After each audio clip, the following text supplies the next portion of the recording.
Hi, and welcome back. This is day 2, where I'm going to show you 4 easy steps to taming your inner critic. Have you noticed that we all have an inner critic? Our inner critic is that private and hidden voice of your own inner thoughts. Learning how to handle and to replace the voice of your own inner critic is a great way to raise your self-esteem. Your inner critic can spur you on to manic activities or make you do things just to gain acceptance from the people in your life. When we talked about living our life according to our passions in day 1, we talked about the fact that we don't live our lives according to our own wants and needs, but we actually live our lives according to what society, our friends, or our family's needs are, and what their expectations are as well. So when our inner critic says, you have to do this or you have to do that, where is it coming from? It's coming from within, and it's saying to you, if you do X, Y, and Z, you will be accepted by this person, that group, or the whole of society.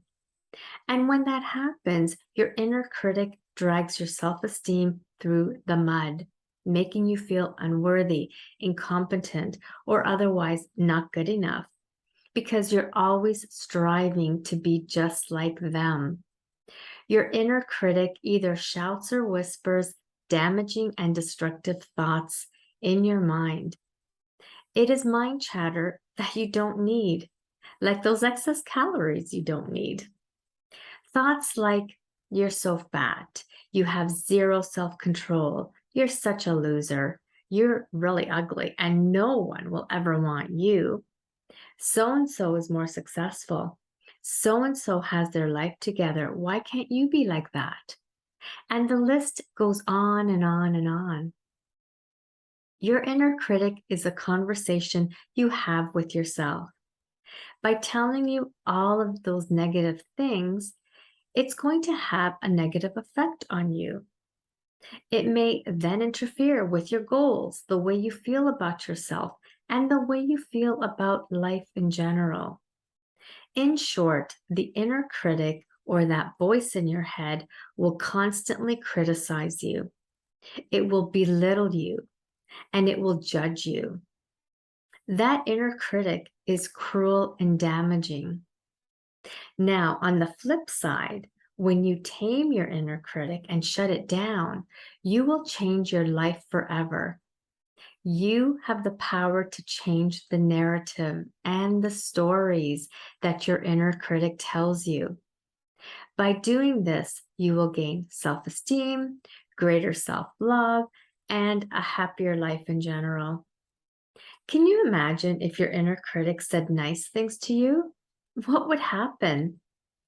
You would be more productive, happier, and become motivated and live your life according to you. Let's look at 4 easy steps that you can take to tame your inner critic. Step 1. Because your inner critic has been at it for a while, there are probably a few too many bad or negative stories in your head. When something is already there, it's hard to get rid of it. Not impossible, but we all have those emotional stories that happened to us years and years ago that are buried deep in our psyche. Working on those stories will take time. I was carrying something that my grade 4 teacher said to me up until 10 years ago. That's a long time. But the comment stayed with me, and it prevented me from doing certain things. It would still prevent me from doing certain things if I keep replaying it in my mind.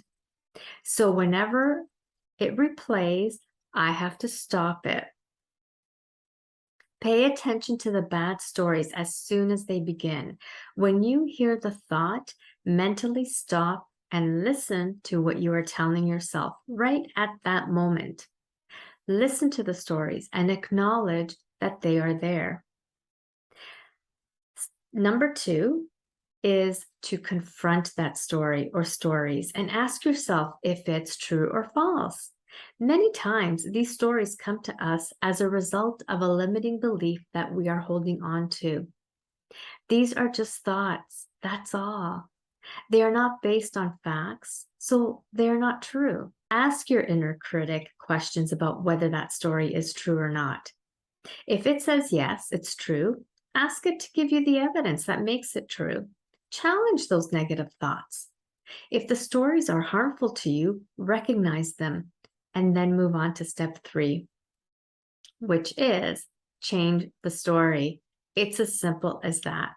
You have the power to change what your inner critic is telling you about you. Like I said earlier, we have so many stories from our past which we can't change, but we can change the way they are affecting us in the present moment. I can replay that comment that my grade 4 teacher made to me, and I can change how I am perceiving it. It took some time, but I did it. I can change the narrative to say that what she said to me isn't true, and I can prove it. You can stop your inner critic from comparing you to others. You can stop your inner critic from dwelling on things that happened in the past. And you can stop your inner critic from keeping you stuck by accepting and letting go from what happened in the past. Thank your inner critic for bringing something to your attention, and then challenge the story. Realize that it's not true. Get rid of it and replace it with another story. A story that is uplifting, true, and motivating. Number 4 is the last step, and that is to repeat all of the above. The more you practice acknowledging the inner critic thought, challenging that thought, and changing the thought, the story, or the thought, the more you will be in control of all the harmful things your inner critic is telling you. It's not a quick fix. Nothing is really. But don't get discouraged. Do this all the time, and eventually it will be second nature to you. Eventually, you will hear your inner critic less and less. What you will hear is your other voice, the one that gives you hope, joy, happiness, self-confidence, and self-esteem. Are you ready to take that first step to taming your inner critic? I hope so. I'll see you tomorrow for the day 3 challenge. Bye for now.